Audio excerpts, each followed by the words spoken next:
নমস্কার, আমার রান্নাঘরে সবাইকে স্বাগত। আজ আবার একটি পদ করতে চলেছি, রসবড়া। শীতকাল, সুন্দর সুন্দর রসবড়া খেতে খুবই ভালো লাগবে। বিশেষত কি বলবো, সন্ধেবেলাতে যে আমরা খাবারটা খাই, থালা সাজিয়ে বিভিন্ন খাবার, এই সময় শীতের সময় পিঠে, পুলি, রসবড়া, পাটিসাপটা ইত্যাদি খেতে খুব দারুণ লাগে সবাই মিলে একসাথে। তা আজকে আমি সেই রসবড়াটাই করে দেখাবো। তা আমি রসবড়াটা করেছি বিউলির ডাল নিয়ে। আমি 250 থেকে 300 গ্রামের মতন বিউলির ডালটাকে রাত্রির বেলাতে পুরো ভিজিয়ে রেখে দিয়েছি, অর্থাৎ 6 থেকে 8 ঘন্টার মতন আমার ডালটা ভেজানো ছিল। সেই ডালটাকে আমি বেটে রেখে দিয়েছি। এবারে আমি সসপ্যানটা বসিয়েছি, তাতে খানিকটা জল দিয়ে দেব। সেই জল দিয়ে রসটা আগে বানাবো।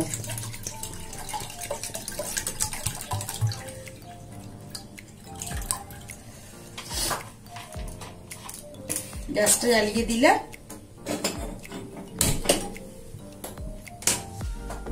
জলটা ফুটুক।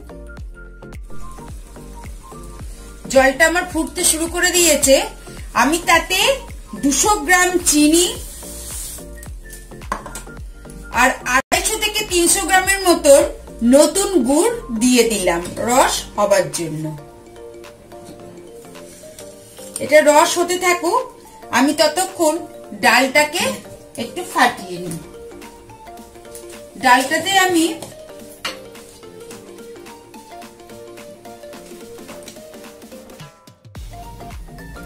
ডালেতে আমি সামান্য একটু নুন দিয়ে নিলাম।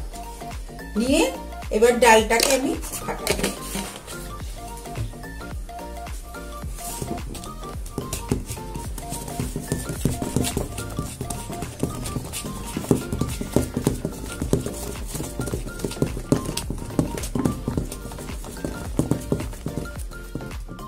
হয়ে গেল আমার রসটা। আমি এবারেতে নিভিয়ে দিচ্ছি। একটা কথা, যে আপনার টেস্ট অনুযায়ী আপনাদের রসটা বানাবেন। যদি গাঢ় মিষ্টি খান তাহলে গাঢ় রস করবেন, মিষ্টিটা গাঢ় করবেন। আর যদি হালকা মিষ্টি খান তাহলে কিন্তু রসটাকে হালকা বানাবেন। এবারে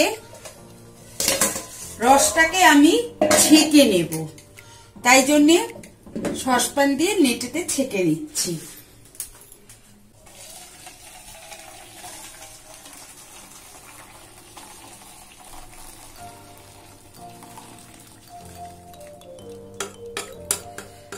কিছু ময়লা যদি থাকে কিছু বেরিয়ে যাবে।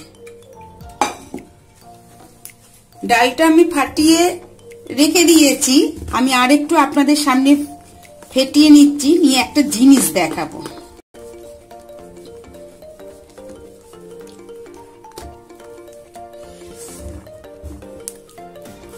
ডাল ফাটানো হয়েছে কিনা সেইটা দেখার জন্য আমরা কি করব, একটু জল নেব।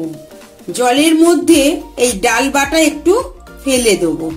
যদি ভেসে ওঠে তাহলে বুঝবো যে ডাল ফাটানো হয়ে গেছে। দেখুন আমার এটা কিন্তু জলেতে ভাসছে, তার মানে আমার ডাল ফাটানো হয়ে গেছে। এবারে বড়াটা ভাজবো। আর যদি ফাটানোটা ঠিক না হয় তাহলে কিন্তু রসবড়া ভালো হবে না এবং রসটাও ভেতরেতে ঢুকবে না। কড়াতে কিছুটা সাদা তেল নিয়ে নিচ্ছি।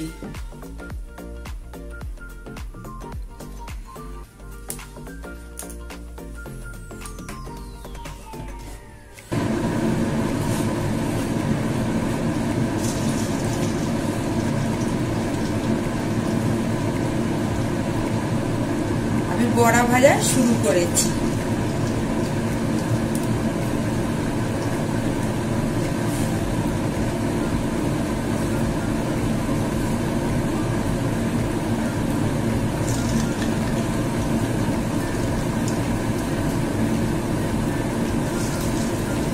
বড়াগুলোকে বেশ লাল করে ভাজবো।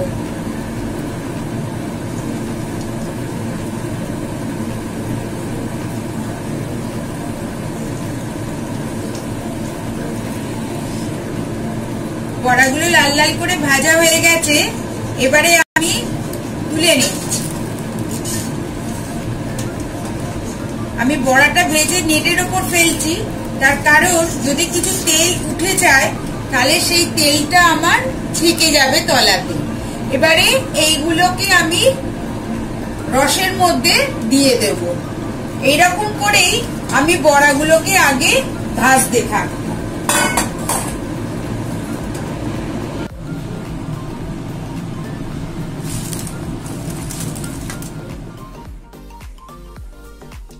এই হলো রস বড়া।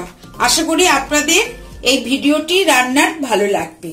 হ্যাঁ, ভিডিওটি শেষ করবার আগে আজকে আরেকটি টিপস দিয়ে যাই। ব্যস্ততার জন্য আমরা সবাই কিন্তু একসঙ্গে অনেক মাছ কিনে ফ্রিজে রেখে দিই, আর রান্না করার সময় বলি মাছে কোনো টেস্ট নাই।